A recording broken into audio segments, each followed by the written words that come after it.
Good afternoon from Yami B TV, Yulon. I'm wishing you all well.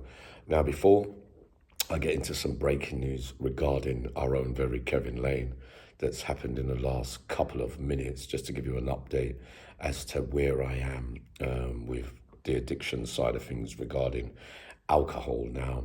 I got back into it a little bit when the football, having had a good run before the football, or breaking it back down to a normal level, like the doctors told me, it went astray again during the football period with England. And in the last week or so, I made a genuine effort to come off, but I'm having sleepless nights. It's probably worse than coming off drugs.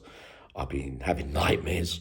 I'm sure I've been seeing things while during my sleep, if you get what I mean. It's been a real funny period for me, but I'm looking to be victorious probably by the end of the week.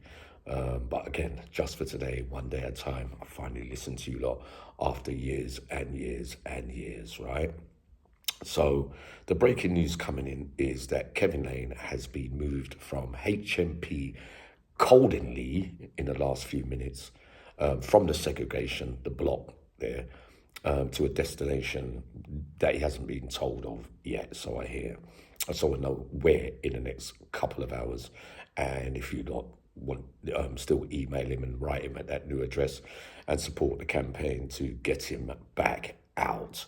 Right now, a lot of questions, people over the last, when I was the first to open my big mouth about what happened at Coldenley in some kind of way. But what we're talking about now is really not really, it's not going to cause any problems to either prisoner, because the authorities are on top of it all already anyway, with the altercation that took place with another friend of mine, right? Of course. And the questions coming in about who won and lost. Well, I always say it's the participating that matters the most. No, it isn't. Not in this case, right? No winners, no losers, I'm afraid. Both older guys now. A horrendous mistake by the authorities to put them together. Now, where I was a little bit tired when I done the Danny G video the other day regarding with Darren Waterhouse making a claim because of them putting Danny G in the same prison as him, right?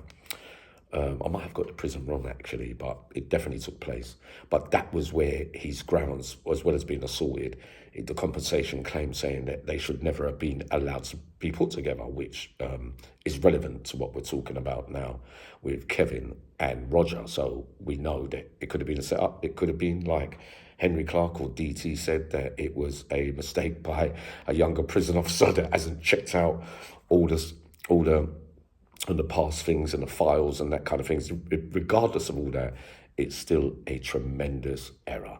Now, Kevin Lane got off justified so of what he was originally recalled for, was that domestic issue with his ex or something like that. So he was waiting for the hearing in February to get back out because he's won that case. Does this altercation change his release plans that were being supported for his re-release by probably his probation and everybody else, and his solicitor getting him out? They didn't have a leg to stand on because he beat the case anyway. Only the Lord knows, and we're hoping it doesn't affect Kevin's chance to live a law-abiding life, which he was doing a lot of good work in the community for some real great causes, Kevin Lane. And let's get this right, he hasn't committed a crime like his previous convictions, the life sentence apart, which he denies, of course. He's been recalled for, other stuff that stipulates on his license, blah, blah, blah, which is what I've been through and many others. And it's easy to get recalled on the basis of what word of mouth of what somebody says. So he doesn't really stand a chance there. But like I said, he has proved since he's been out, since his original release, that he's capable of living a law-abiding life. And he has turned his life around. Now, it's true, many of you saying that Roger Vincent is more my best friend, and I stand by that. Roger Vincent is more my friend than Kevin Lane, but me, with the change away from prison politics and other people's stuff, me and Kevin have never had anything individually with each other. On the contrary, to be honest, And, I've met him a couple of times outside, and he's very respectful and helpful to me during those times. So I've moved on from other people's stuff. But it is true that I would always be more friendly with Roger. That's the way that it went. You remember the only reason me and Kevin never spoke so much, even though we did speak in the Cat A's, was because the differences with my best friends and him, not because of me and Kevin, because we never had nothing, did we? So just one of those things, and I think Kevin Lane explained that a long time ago on the Matt Legg show. So really what it does is that one man has completed all his courses, and was on his way, to be rehabilitated and get his real resettlement into DCAT conditions and then home leaves and that kind of stuff. So this is upsetting for Roger as well.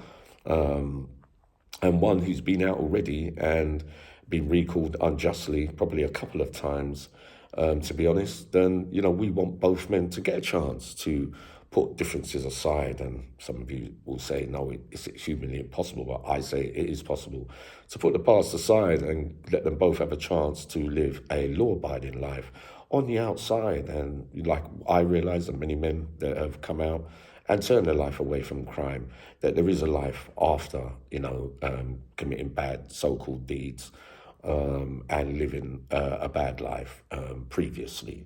So we hope for the best for both men, all right? So I'm just going to go live on TikTok. I probably will be up in a little while, probably going live tonight as well. But God bless you all.